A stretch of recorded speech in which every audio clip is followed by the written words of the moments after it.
ಪ್ರೀತಿಯ ವಿದ್ಯಾರ್ಥಿಗಳೇ, ಎಲ್ರಿಗೂ ಸಹ ನಮಸ್ಕಾರ.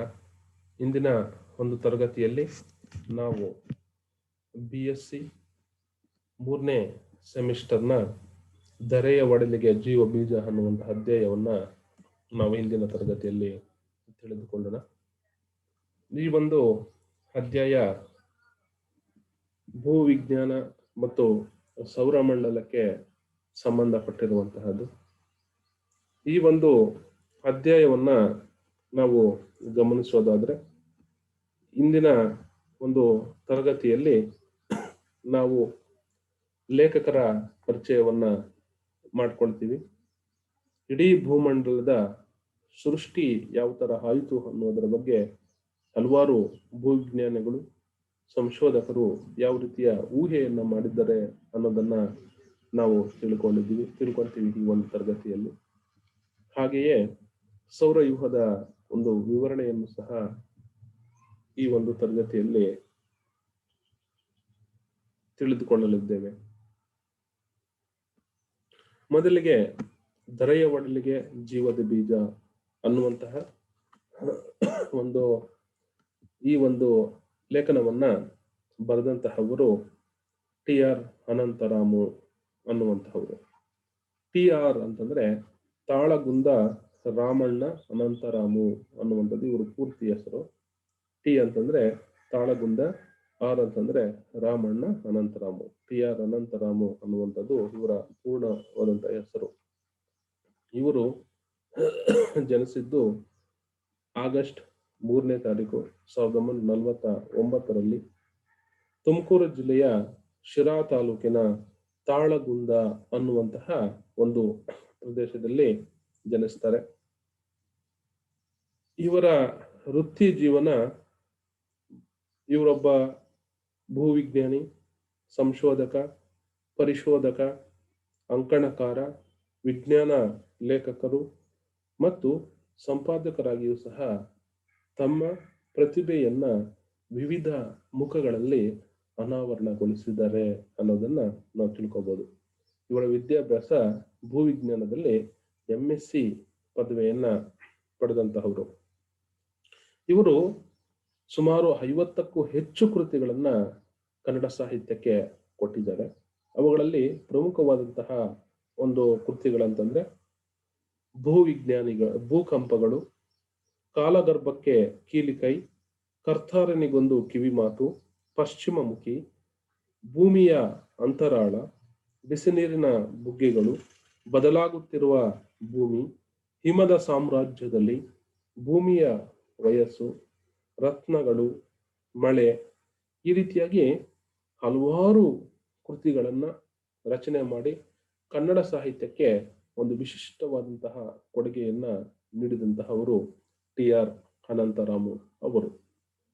ಈ ರೀತಿಯ ಪ್ರತಿಭೆಯನ್ನ ಗುರುತಿಸಿ ಹಲವಾರು ಪ್ರಶಸ್ತಿಗಳನ್ನ ಇವರಿಗೆ ಮಾಡಲಾಗಿದೆ. ಆ ಪ್ರಶಸ್ತಿಗಳಲ್ಲಿ ಪ್ರಮುಖವಾದಂತಹ ಪ್ರಶಸ್ತಿಗಳು ಅಂತಂದ್ರೆ ಕರ್ನಾಟಕ ಸಾಹಿತ್ಯ ಅಕಾಡೆಮಿ ಪ್ರಶಸ್ತಿ ಇವರ ಹಿಮದ ಸಾಮ್ರಾಜ್ಯದಲ್ಲಿ ಅನ್ನುವಂತಹ ಕೃತಿಗೆ ದೊರಕಿದೆ.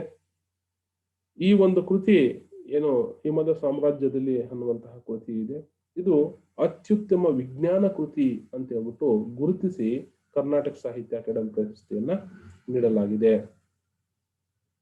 ಇವರಿಗೆ ಇನ್ನೂ ಹಲವಾರು ಪ್ರಶಸ್ತಿಗಳು ಸಂದಿವೆ. ಆರ್ಯಭಟ ಪ್ರಶಸ್ತಿ, ಗೋರೂರು ಪ್ರಶಸ್ತಿ. ಅದೇ ರೀತಿಯಾಗಿ 2015ರಲ್ಲಿ ತುಮಕೂರು ವಿಶ್ವವಿದ್ಯಾಲಯ ಗೌರವ ಡಾಕ್ಟರೇಟ್ ನೀಡಿ ಇವರನ್ನ ಗೌರವಿಸಲಾಗಿದೆ. ಈ ರೀತಿಯಾಗಿ ಇವರ ಒಂದು ಸಂಕ್ಷಿಪ್ತ ಪರಿಚಯವನ್ನ ನಾವು ಮಾಡ್ಕೋಬಹುದು. ತದನಂತರ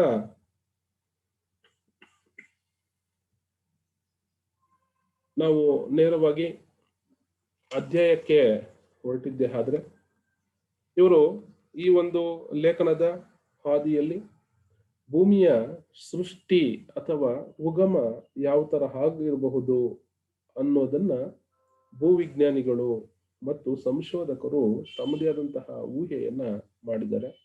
ಆ ಮಾತುಗಳನ್ನ ಇವರು ಅಧ್ಯಾಯ ಅಥವಾ ಲೇಖನ ಪ್ರಾರಂಭದಲ್ಲಿ ಅವರು ಹೇಳ್ತಾರೆ, ಧರೆಯ ಮೇಲಿನ ಜೀವದ ಸೃಷ್ಟಿ ಏನಿದೆ ಅದು ಎಲ್ರಿಗೂ ಸಹ ಕೌತುಕ ಅನಿಸುವುದು ಸಹಜ. ಇಲ್ಲಿರುವಂತಹ ಒಂದು ವಾಯುಗುಣ, ಇಲ್ಲಿರುವಂತಹ ಒಂದು ಪರಿಸರ ಹೆಂಗೆ ಸೃಷ್ಟಿ ಆಯಿತು ಅನ್ನೋದು ಎಲ್ರಿಗೂ ಸಹ ಒಂದು ಕೌತುಕವಾದಂತಹ ಸಂಗತಿ. ಅದನ್ನ ಕೆಲವರು ಊಹೆ ಮಾಡ್ತಾರೆ, ಯಾವ ರೀತಿಯಾಗಿ ಈ ಭೂಮಿ ಸೃಷ್ಟಿ ಆಯಿತು ಅಂತಂದ್ರೆ, ಭೂಮಿಯ ಒಡಲಲ್ಲಿ ರಸಪಾಕ ಹುಟ್ಟಿ, ಏನು ಭೂಮಿ ಇದೆ, ಭೂಮಿಯ ಒಂದು ಅಂತರಾಳದಲ್ಲಿ ರಸಪಾಕ ಹುಟ್ಟಿ ಜೀವದ್ರವ ಕುದಿದು ಒಳಗಡೆ ವಿಪರೀತವಾದಂತಹ ಉಷ್ಣ ಅಥವಾ ಶಾಖದಿಂದಾಗಿ ಅಲ್ಲಿರುವಂತಹ ಏನು ಖನಿಜ, ಲೋಹ ಇವೆಲ್ಲವೂ ಸಹ ಕುದಿದು ಇಡೀ ಒಂದು ಜೀವರಾಶಿ ಸೃಷ್ಟಿ ಆಯ್ತೆ ಅನ್ನೋದನ್ನ ಇವರು ಊಹೆ ಮಾಡ್ತಾರೆ. ಬರೀ ಊಹೆ, ಇದಕ್ಕೆ ಯಾವುದೇ ರೀತಿಯಾದಂತಹ ಒಂದು ದಾಖಲೆಗಳಿಲ್ಲ. ಆದರೆ ಈ ಪ್ರಶ್ನೆಗೆ ಉತ್ತರಿಸುವುದು ಸುಲಭವಲ್ಲ. ಏನು ರಸಪಾಕ ಹುಟ್ಟಿ ಭೂಮಂಡಲದಿಂದ, ಭೂಮಿಯ ಆಳದಿಂದ ರಸಪಾಕ ದ್ರವ ಆಚೆ ಬಂದು ಈ ಭೂಮಂಡಲ ಸೃಷ್ಟಿ ಆಯಿತು ಅಂತ ಹೇಳುವಂತಹದ್ದೇನಿದೆ, ಇದಕ್ಕೆ ಯಾವುದೇ ರೀತಿಯಂತಹ ಒಂದು ದಾಖಲೆ ಇಲ್ಲ. ಇಡೀ ಸೌರವ್ಯೂಹದಲ್ಲಿ ನಮ್ಮ ಭೂಮಿಯೊಂದೇ ಜೀವಂತ ಗ್ರಹ, ಜೀವಿಗಳು ವಾಸಿಸುವಂತಹ ಗ್ರಹ. ಯಾವುದೇ ಒಂದು ಗ್ರಹದಲ್ಲಿ ಅಥವಾ ಸೌರಮಂಡಲದ ಹಲವಾರು ಗ್ರಹಗಳಲ್ಲಿ ಎಲ್ಲೂ ಸಹ ಜೀವಿಗಳು ಇಲ್ಲ ಅನ್ನುವಂಥದ್ದನ್ನ ಹಲವಾರು ಸಂಶೋಧಕರು ಸಂಶೋಧಿಸಿದ್ದಾರೆ. ಅಲ್ಲೆಲ್ಲೂ ಸಹ ಈ ಭೂಮಂಡಲದಲ್ಲಿರುವಂತಹ ಜೀವರಾಶಿ ವಾಸಿಸೋಕೆ ಸೂಕ್ತವಾದಂತಹ ಒಂದು ಪರಿಸರ ಅಲ್ಲೆಲ್ಲೂ ಇಲ್ಲ ಅನ್ನೋದನ್ನ ನಾವು ಗಮನಿಸಬಹುದು. ನಂತರ ಸೌರವ್ಯೂಹಕ್ಕೆ ಹೋಗೋಣ. ವಾಯುಗುಣ ಅಥವಾ ಭೂಮಂಡಲ ಆಯ್ತು. ಸೌರವ್ಯೂಹದಲ್ಲಿ ಹಲವಾರು ಸಂದರ್ಭಗಳಲ್ಲಿ ಮನುಷ್ಯರಿಗೆ ಭಯವನ್ನ ಉಂಟು ಮಾಡಿದಂತಹ ಹಲವಾರು ಧೂಮಕೇತುಗಳಿದ್ದಾವೆ. ಈ ಧೂಮಕೇತುಗಳು ಆವಾಗ ಕಾಣಿಸಿಕೊಂಡು ಜನರಲ್ಲಿ ಭೀತಿಯನ್ನ ಹೆಚ್ಚು ಮಾಡಿರುವಂತಹ ಮತ್ತು ಕೆಲವು ಊಹಾಪೋಹಗಳಿಗೆ ಕಿವಿಯನ್ನು ಕೊಟ್ಟು ಪ್ರಾಣವನ್ನ ಕಳ್ಕೊಂಡಿರುವಂತಹ ಒಂದು ಘಟನೆಗಳನ್ನು ಸಹ ಇಲ್ಲಿ ಪ್ರಸ್ತಾಪ ಮಾಡ್ತಾರೆ ಲೇಖಕರು. ಈ ಒಂದು ಸೌರವ್ಯೂಹದಲ್ಲಿ ಕಾಣಿಸಿಕೊಂಡಿರುವಂತಹ ಧೂಮಕೇತುಗಳನ್ನು ನಾವು ಪರಿಗಣಿಸಿದಾಗ, ಹ್ಯಾಲಿ ಧೂಮಕೇತು ಇದು 1986ರಲ್ಲಿ ನಮಗೆ ಕಾಣಿಸ್ಕೊಳ್ಳುತ್ತೆ. ಈ ಹ್ಯಾಲಿ ಧೂಮಕೇತು ಅನ್ನುವಂಥದ್ದು 76 ವರ್ಷಗಳಿಗೊಮ್ಮೆ ನಮಗೆ ಕಾಣಿಸುತ್ತದೆ ಅನ್ನುವಂಥದ್ದು. ನಂತರ ಹೇಲ್ ಬಾಪ್ ಧೂಮಕೇತು ಕಾಣಿಸ್ಕೊಳ್ಳುತ್ತೆ. ಹಯಾಕುಟಾಕು ಅನ್ನುವಂತಹ ಒಂದು ಧೂಮಕೇತನ್ನು ಸಹ ಇಲ್ಲಿ ಕಾಣಿಸ್ಕೊಳ್ತವೆ. ಇವೆಲ್ಲವೂ ಸಹ ನಮಗೆ ಕಾಣಿಸಿ ಮರೆ ಹಾಕ್ತವೆ. ಆದರೆ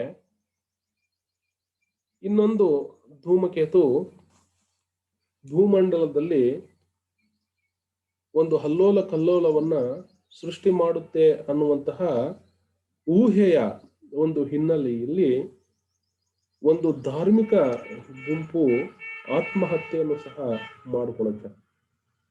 ಆ ಒಂದು ಧೂಮಕೇತು ಯಾವುದು, ಅದು ಯಾವ ರೀತಿಯ ಒಂದು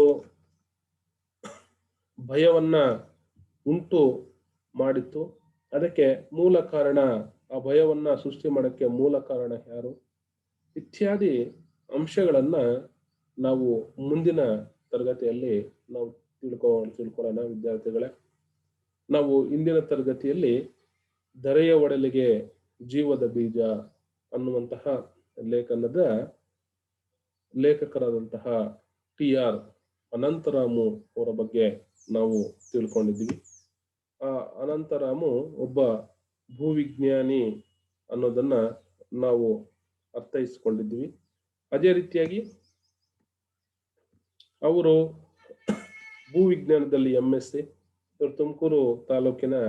ತುಮಕೂರು ಜಿಲ್ಲೆಯ ಶಿರಾ ತಾಲೂಕಿನ ತಾಳಗುಂದ ಅನ್ನುವಂತಹ ಒಂದು ಪ್ರದೇಶದಲ್ಲಿ ಜನಿಸಿದ್ದಾರೆ ಅನ್ನುವಂಥದ್ದನ್ನ ನಾವು ಗಮನಿಸಿದ್ದೇವೆ.